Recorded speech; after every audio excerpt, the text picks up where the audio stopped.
Olá, meu nome é Roberto e esse é o Primeiro Contato. E hoje eu vou falar sobre um dos livros mais aclamados da história da ficção científica, 1984, de George Orwell. E ao lado de outras obras como Fahrenheit 451, Admirável Mundo Novo e Nós, 1984 infelizmente continua bastante atual, mesmo tendo sido lançado há mais de 50 anos. A obra aqui nos apresenta esse lugar chamado Oceânia, que é uma das 3 superpotências do mundo que vivem nessa incessante guerra. O que antes era conhecido como Londres, agora é endereço para esse lugar chamado Faixa Aérea 1, que é uma das províncias mais habitadas da Oceânia. Os habitantes dessa província vivem sob esse regime totalitário e ainda têm que lidar com a vigilância em massa do cotidiano. E é nesse contexto que eles têm que obedecer essa figura intimidadora chamada Grande Irmão, ou o Big Brother, como é mais conhecido. E para manter todo mundo em linha, esse partido tem vários artifícios, como essa organização conhecida como Polícia das Ideias, e também esses aparelhos chamados Teletela.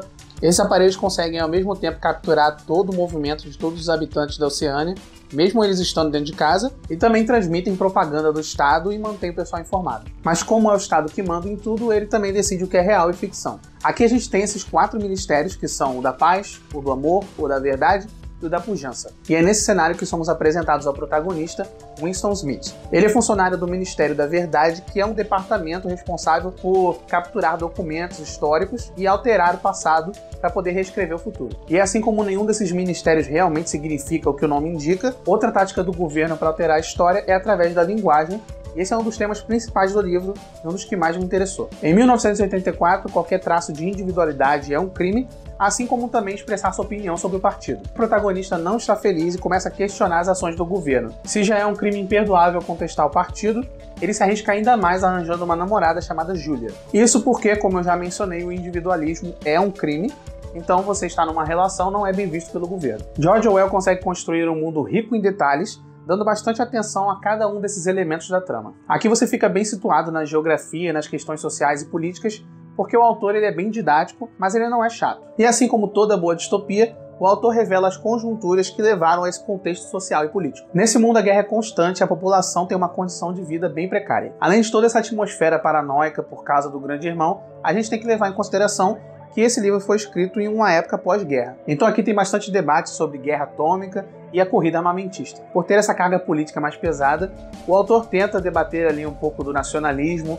tentando explorar o capitalismo e até cria esse termo chamado Sossing, que é uma brincadeira com o socialismo inglês, mas como só o debate político aqui já rende muita coisa, eu vou focar na crítica do livro. Um outro tema essencial aqui é a censura. Além da já mencionada Teletela, que tem essa função de difundir a propaganda do partido. Um outro debate interessante aí nessa parte é esse apagamento da história, onde eles mudam a história, o passado, a língua, para poder criar um significado próprio. Aqui eles tentam tirar esse peso das palavras e mostrar que quem controla o passado, controla o futuro, e quem controla o presente, controla o passado. E esse acaba sendo um dos temas mais assustadores do livro se a gente considerar que a história vem se repetindo. Sobre a narrativa em si, dá para entender por que o George Orwell ele é tão aclamado. Aqui temos uma narrativa que é bem pesada, mas ele escreve tudo de uma maneira bem objetiva e bem clara, ele informa muito bem todas as tecnologias e todos os conceitos originais que ele cria para o livro. Eu acredito que a escrita do autor aqui é bem orgânica, principalmente por causa desses elementos que eu acabei de mencionar. Quanto ao protagonista do livro, o Winston Smith, eu acho que ele é um personagem um pouco insípido, ele é um pouco sem graça,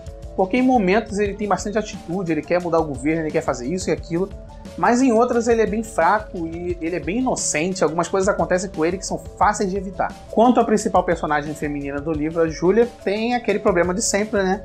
Que as personagens femininas em ficção científica sempre são tratadas como ou interesse amoroso, ou elas só ficam ali de coadjuvante. Mas tem um personagem que eu gostei bastante aqui, é esse O'Brien, que ele é bem misterioso, eu não vou mencionar muito o que ele faz aqui, mas eu acho que ele é o personagem mais complexo e é o que traz uns diálogos mais interessantes para a obra. Eu tenho uma pequena consideração aqui que eu sei que pode ser meio inútil, mas eles traduziram o Thought Police para Polícia das Ideias, o que até faz sentido porque tem a ver com intenção, mas eu acho que talvez Polícia do Pensamento seria um pouco mais apropriado, principalmente porque esse termo é usado no livro em outras instâncias, e eu acho que ia ser mais legal para manter essa estrutura narrativa. É coisa pequena, realmente não faz diferença nenhuma na trama, mas é só uma coisa que veio na minha cabeça. 1984 é um daqueles livros essenciais para qualquer um que quiser conhecer ficção científica e distopias. Aqui você tem um enredo bem construído e um mundo muito bem elaborado que inspirou várias mídias. Em questão de núcleo dramático, eu acho que ele peca um pouco, mas ainda assim esse é um daqueles livros que você tem que ler para poder entender o impacto dele. E é isso aí, pessoal. Essa foi uma resenha de 1984, do George Orwell. Diz aí no comentário se você já leu o livro ou se assistiu a versão cinematográfica. Não esquece de seguir o canal, ativar o sino. E eu acho que é isso. Até a próxima. Tchau!